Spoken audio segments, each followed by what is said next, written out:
Mary, also known by various titles, styles and honorifics, was a 1st-century Galilean Jewish woman of Nazareth and the mother of Jesus. According to the New Testament, the Gospels of Matthew and Luke in the New Testament describe Mary as a virgin, and Christians believe that she conceived her son while a virgin by the Holy Spirit. This took place when she was already betrothed to Joseph and was awaiting the concluding rite of marriage, the formal home-taking ceremony. She married Joseph and accompanied him to Bethlehem, where Jesus was born. The Gospel of Luke begins its account of Mary's life with the Annunciation, when the angel Gabriel appeared to her and announced her divine selection to be the mother of Jesus. According to canonical Gospel accounts, Mary was present at the crucifixion and is depicted as a member of the early Christian community in Jerusalem. According to the Catholic and Orthodox teaching, at the end of her earthly life her body was assumed directly into heaven. This is known in the West as the Assumption. Mary had been venerated since early Christianity, and is considered by millions to be the most meritorious saint of the religion. She is claimed to have miraculously appeared to believers many times over the centuries. The Eastern and Oriental Orthodox, Roman Catholic, Anglican, and Lutheran churches believe that Mary, as Mother of Jesus, is the Mother of God. There is significant diversity in the Marian beliefs and devotional practices of major Christian traditions. The Roman Catholic Church holds distinctive Marian dogmas, namely her status as the Mother of God, her Immaculate Conception, her perpetual virginity, and her Assumption into heaven. Many Protestants minimize Mary's role within Christianity, based on the argued brevity of biblical references. Mary also has a revered position in Islam, where a whole chapter of the Quran is devoted to her. Names and titles. Mary's name in the original manuscripts of the New Testament was based on her original Aramaic name, translate Maryuma Mariam. The English name Mary comes from the Greek mu alpha rho iota alpha, which is a shortened form of mu alpha rho iota alpha mu. Both mu alpha rho iota alpha and mu alpha rho iota alpha mu appear in the New Testament. In Christianity, Mary is commonly referred to as the Virgin Mary, in accordance with the belief that she conceived Jesus miraculously through the Holy Spirit without her husband's involvement. Among her many other names and titles are the Blessed Virgin Mary, Saint Mary, the Mother of God, the Theotokos, Our Lady, Queen of Heaven. Titles in use vary among Anglicans, Lutherans, Catholics, Orthodox, Protestants, Mormons, and other Christians. The three main titles for Mary used by the Orthodox are Theotokos, Eparthenos as confirmed in the Second Council of Constantinople in 553, and Panagia. Catholics use a wide variety of titles for Mary, and these titles have in turn given rise to many artistic depictions. For example, the title Our Lady of Sorrows has inspired such masterpieces as Michelangelo's Pietà. The title Theotokos was recognized at the Council of Ephesus in 431. The direct equivalents of title in Latin are Dei Para and Dei Genetrix, although the phrase is more often loosely translated into Latin as Mater Dei, with similar patterns for other languages used in the Latin Church. However, this same phrase in Greek, in the abbreviated form mu rho theta upsilon, is an indication commonly attached to her image in Byzantine icons. The Council stated that the Church Fathers did not hesitate to speak of the Holy Virgin as the Mother of God. Some Marian titles have a direct scriptural basis. For instance, the title Queen Mother has been given to Mary since she was the mother of Jesus, who was sometimes referred to as the King of Kings due to his ancestral descent from King David. The scriptural basis for the term Queen can be seen in Luke chapter 1 verse 32 and the Isaiah chapter 9 verse 6. Queen Mother can be found in 1 Kings chapter 2 verses 19 to 20 and Jeremiah 13:18-19. Other titles have arisen from reported miracles, special appeals or occasions for calling on Mary. To give a few examples, Our Lady of Good Counsel, Our Lady of Navigators and Our Lady Undoer of Knots fit this description. In Islam, she is known as Maryik, Mother of Isa. She is referred in the Quran by the honorific title Sayyidatuna, meaning Our Lady. This title is in parallel of Sayyiduna, used for the prophets in the Quran.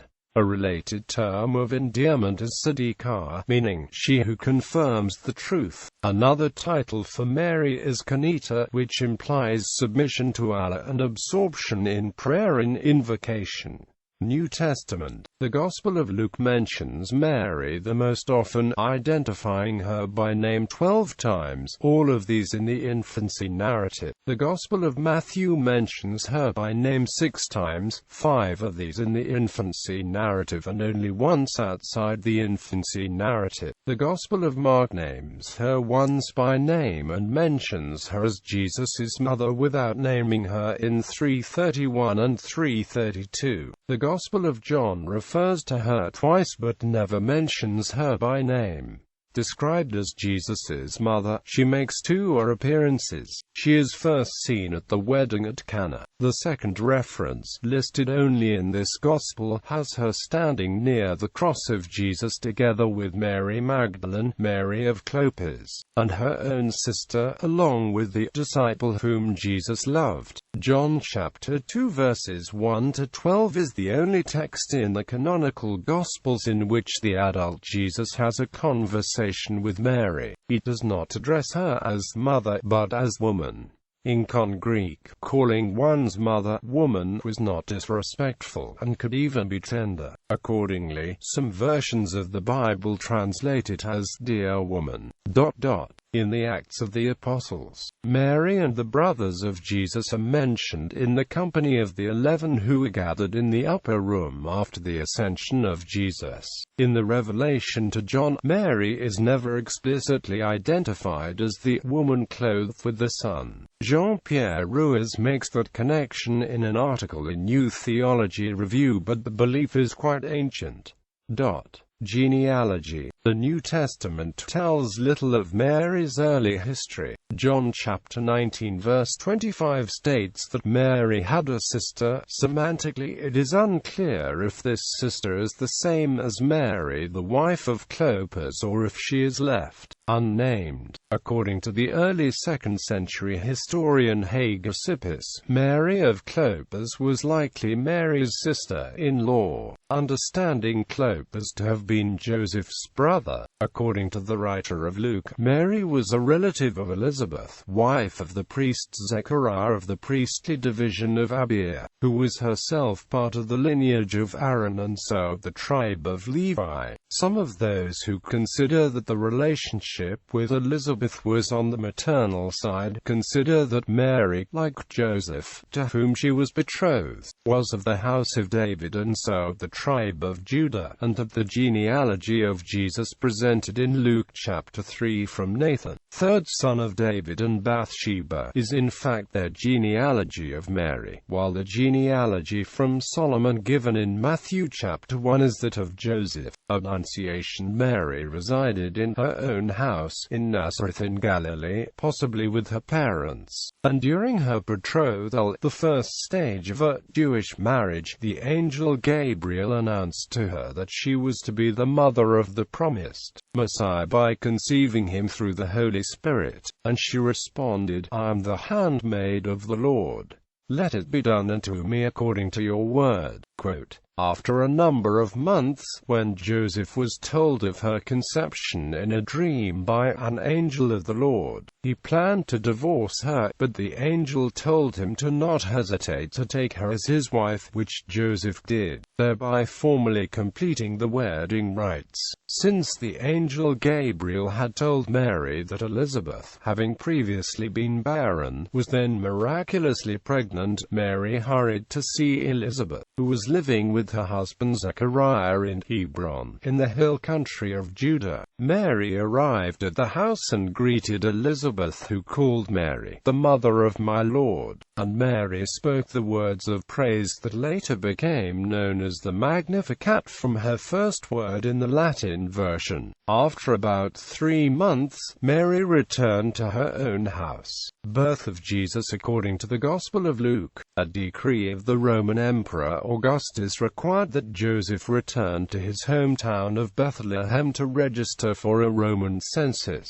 While he was there with Mary, she gave birth to Jesus, but because there was no place for them in the inn, she used a manger as a cradle. After 8 days, he was circumcised according to Jewish law, and named Jesus, which means, Yahweh is salvation. After Mary continued in the blood of her purifying another 33 days for a total of 40 days, she brought her burnt offering and sin offering to the temple in Jerusalem, so the priest could make atonement for her sins, being cleansed from her blood. They also presented Jesus, as it is written in the law of the Lord, "Every male that openeth the womb shall be called holy to the Lord." After the prophecies of Simeon and the prophetess Anna in Luke chapter 2 verses 25 to 38 concluded, Joseph and Mary took Jesus and returned into Galilee, to their own city Nazareth. According to the author of the Gospel according to Matthew, the Magi arrived at Bethlehem where Jesus and his family were living. Warned in a dream that King Herod wanted to murder the infant, the Holy Family fled by night to Egypt and stayed there for some time. After Herod's death in 04 BC, they returned to the land of Israel. Because Herod's son Archelaus was ruler of Judea, they did not return to Bethlehem, but took up residence in Nazareth in Galilee instead. In the life of Jesus, Mary is involved in the only event in Jesus' adolescent life that is recorded in the New Testament. At the age of 12, Jesus, having become separated from his parents on the return journey from the Passover celebration in Jerusalem, was found in the temple among the religious teachers. Mary was present when, at her suggestion, Jesus worked his first miracle during a wedding at Cana by turning water into wine. Subsequently, there are events when Mary is present along with James, Joseph, Simon, and Judas, called Jesus' brothers, and unnamed sisters. Following Jerome, the Church Fathers interpreted the words translated as brother and sister as referring to close relatives.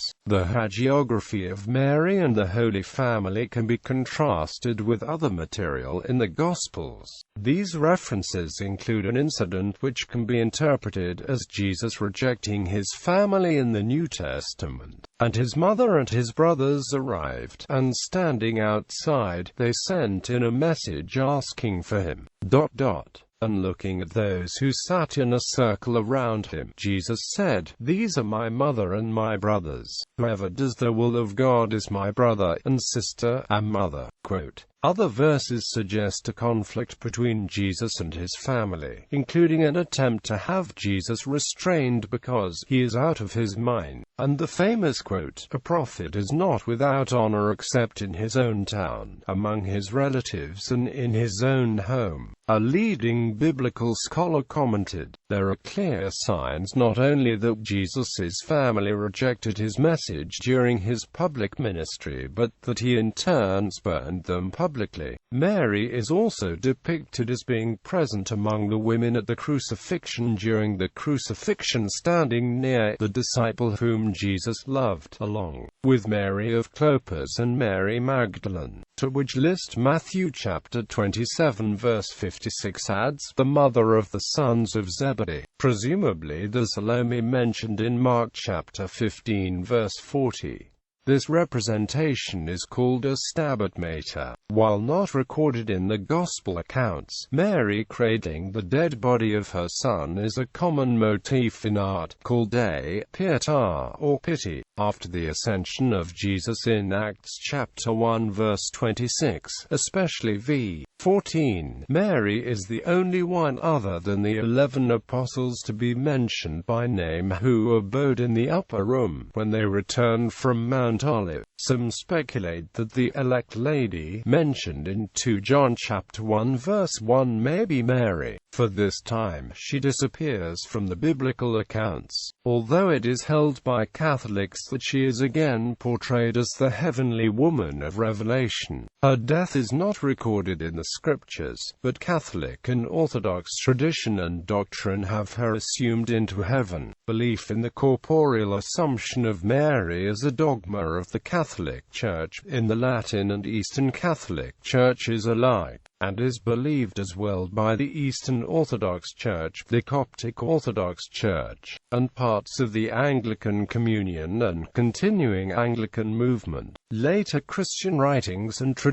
According to the apocryphal Gospel of James, Mary was the daughter of St. Wickham and St. Anne. Before Mary's conception, Anne had been barren and was far advanced in years. Mary was given to service as a consecrated virgin in the temple in Jerusalem when she was 3 years old. Much like Hannah took Samuel to the tabernacle as recorded in the Old Testament, some apocryphal accounts state that at the time of her betrothal to Joseph, Mary was 12 to 14 years old, and he was 30 years old, but such accounts are unreliable. According to ancient Jewish custom, Mary could have been betrothed at about 12. Hippolytus of Thebes claims that Mary lived for 11 years after the death of her son Jesus, dying in 41 AD. The earliest extant biographical writing on Mary is Life of the Virgin, attributed to the 7th century Saint Maximus the Confessor, which portrays her as a key element of the early Christian church after the death of Jesus.